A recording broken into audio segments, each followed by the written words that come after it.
There's one business model that is going to trump all business models thus far. One business model that's going to always be successful, have the least amount of cheating possible.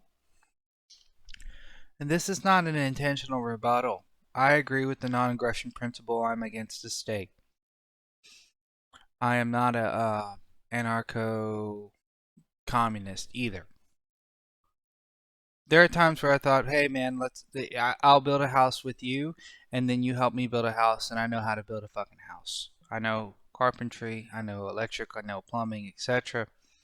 I've changed my model to programming. I've changed the way I think with electronics because it's less work for more pay, which makes sense. Programming, what do I mean? I mean like game development, creating a game, creating islands, stuff like that. That's draft 2. I've already built islands and stuff like that in draft 1. I'm actually going back to that. Can't discuss the entire game because I'm in a partnership, but that's what I'm doing. And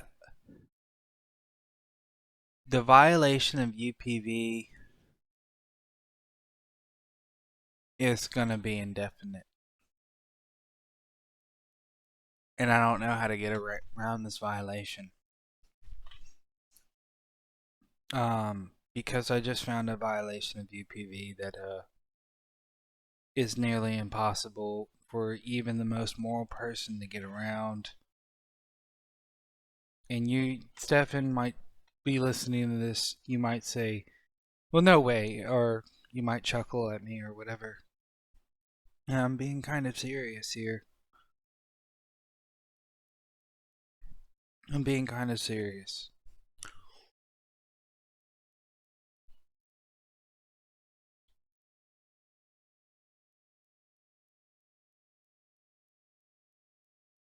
Cheating cannot be a universal preferable behavior because no one wants to be cheated on.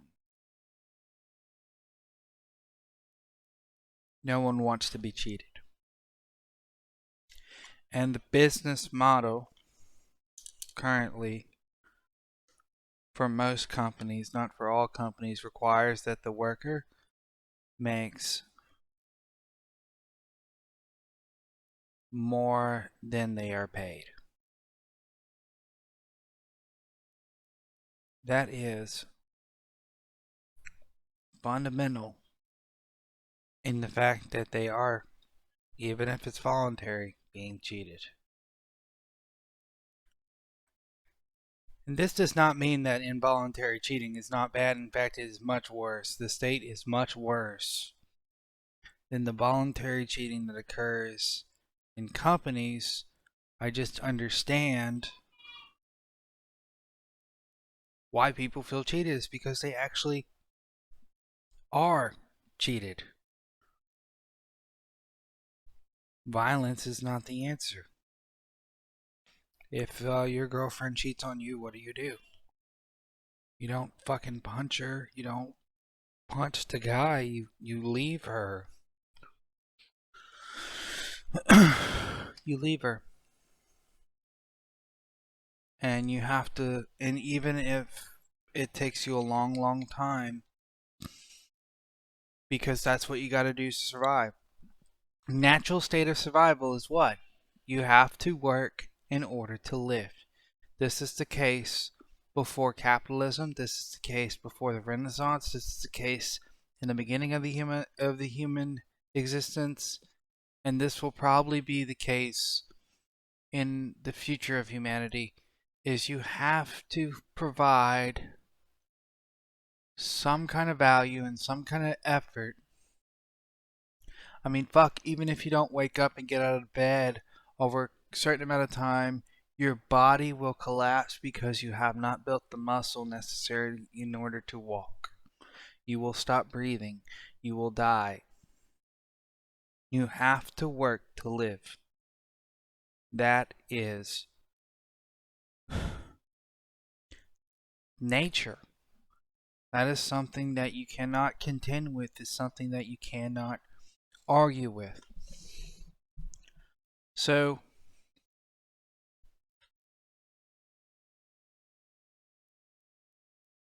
you get cheated by the state, you get cheated in life because you were born with an abuser, you get cheated by the company that you voluntarily choose. And even if you go through with it and create a business model of a partnership or a worker co-op, you are still being or will be cheating. You're still being cheated on or will be cheating somebody else. It might even be minimalist. In other words, it might be necessary in order for the gain. So, somebody, and look, I'm doing it right now. My friend is a great, great, great, great, great, great, great artist. He's a great artist. Um, but he does not know how to code.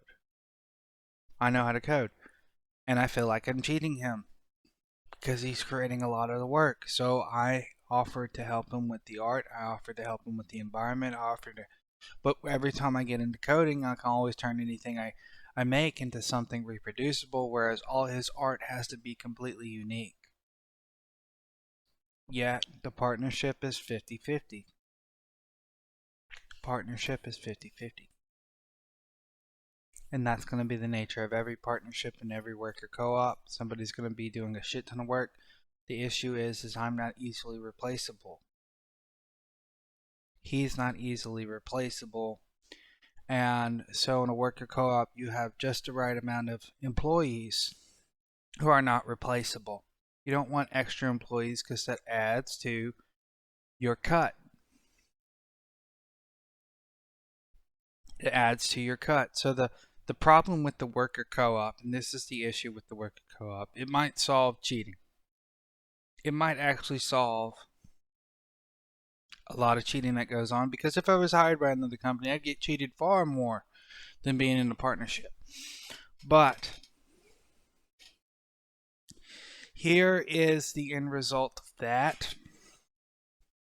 The end result of the worker co-op is that when the smartest and brightest people get together in a room and they work together and they have no employees and they themselves are, or they have one or two, each of them, they create things that are not able to be competed against because of the square effect.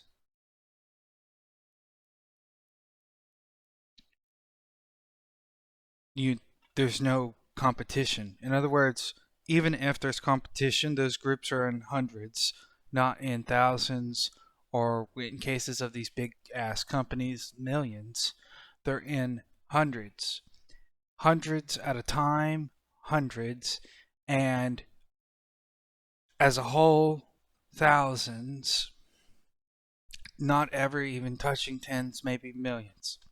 And thus, the diversity necessary to compete has to be inflated to a degree where skills have to come out of people's asses, or there's not going to be